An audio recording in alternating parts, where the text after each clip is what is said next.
to Lehi Mills YouTube channel. We are going to make scones today, and some people think scones are really hard, but there's a trick. We have a mix that makes it super simple, and I'm going to try a new pan with you, which is made for scones. You can do brownies or whatever, and it is heavily greased because it's the first time I'm using it, and I want to make sure I can get the scones out. You can put it in a regular Dutch oven. You can roll it out and cut it and shape it into like biscuit cutters and put it on a cookie sheet. There's millions of ways you can cook it. So I'm going to take 2.5 cups of the scone mix, and this is so good. It's so good.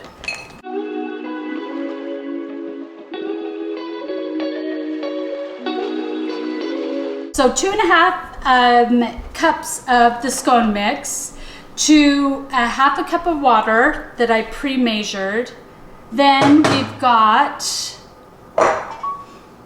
I believe it is 1/4 cup of butter. Now, you don't want it too softened, and I'll tell you why. Because you want chunks of butter throughout your scone dough, so you don't want to overmix your batter. So with this, I'm going to mix it with this dough hook, which we'll link. And I'm just going to mix it a little bit because you don't want to overmix scone mix, and this helps with that process. And I'm going to dump it out on the counter and finish mixing it. And that is what, this is just regular flour from Lehi Mills that I will put on the counter before I put this on the counter to shape it. And I'll move the bowl in just a second so you can watch how I do this. And you don't want too much flour because you don't want the scone too dry. So do you see how it's kind of chunky and it's not like there's big chunks of butter? That's okay. So I'm going to dump it into just a pile on the counter, but I'm still going to push some of this flour out of the way. So I always make sure to get most of it out of the bowl, and I don't want to mix a lot of the flour into it. And so basically you are just going to push it into a round kind of disc looking. And see the chunks of butter? That's okay. Don't worry about that. If you want them a little smaller, you can mix it a little like that. But you don't want to overhandle it because the butter will start to melt, especially in the summertime. And you want those chunks of butter throughout your dough. So you can lightly mix it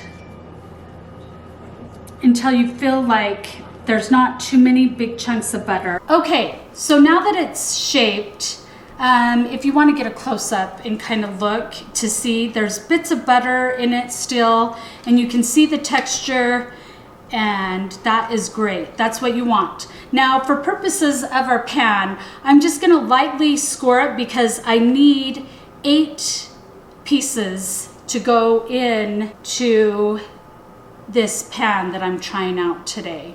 So if you were using a regular pan, I would put parchment down on a cookie tray, and then I'd cut through and just lift them off with a spatula and put them on the tray like that.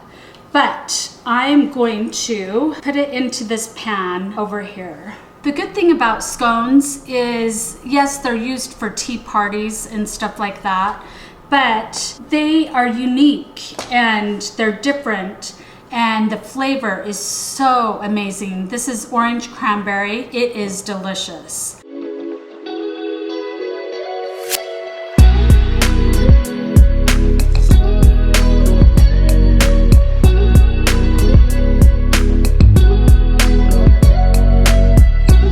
This is done, and I'm gonna let it bake, and while it bakes, I'm gonna make this really yummy orange glaze, and I'll teach you how to do that. Okay, into the oven we go.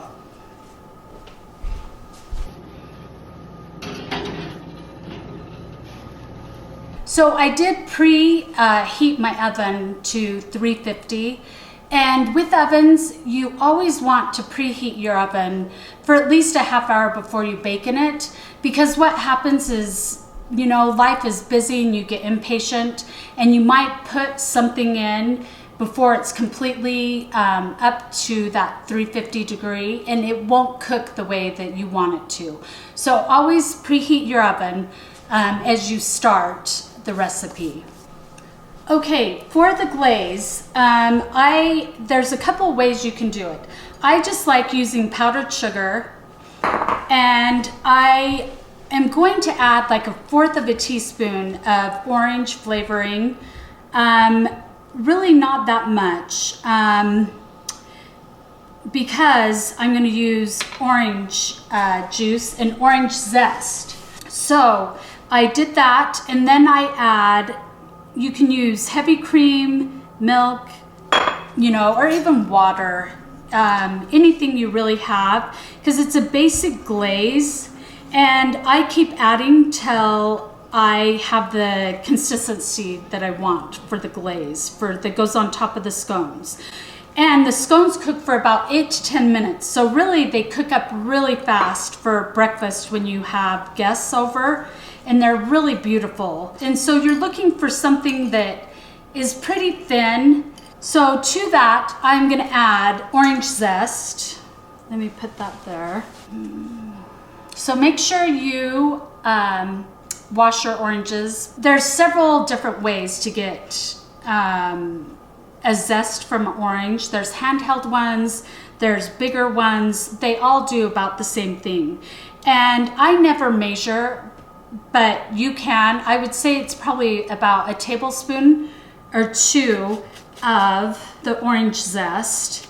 And I probably started out with probably 1 cup to 1.5 cups of powdered sugar and 1/4 cup of milk. It really doesn't take much liquid.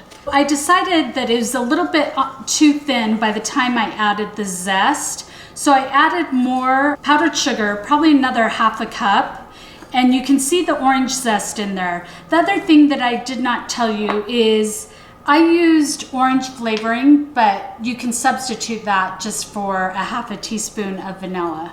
And then on top of that, I am going to squeeze in some of this orange into it for flavor. I just squeeze about 1/2 into it, and it'll look like this, but it mixes quite well. So this is about the perfect consistency, and you see all those pretty orange flecks in it, and it smells. If you could be in our kitchen today with us, oh, it just smells divine.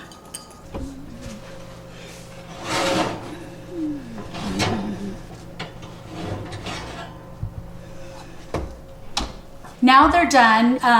They're super hot. So I'm gonna put it there. And this is what I do to ice things. I just don't like dirtying up a lot of dishes. And so I use the whisk, but you can use a spoon. And I just dip it in, and I kind of go over it. And it's kind of messy, but that doesn't bother me. Please let us know down in your comments what you think of this, and like and subscribe, and we will see you next time. Bye.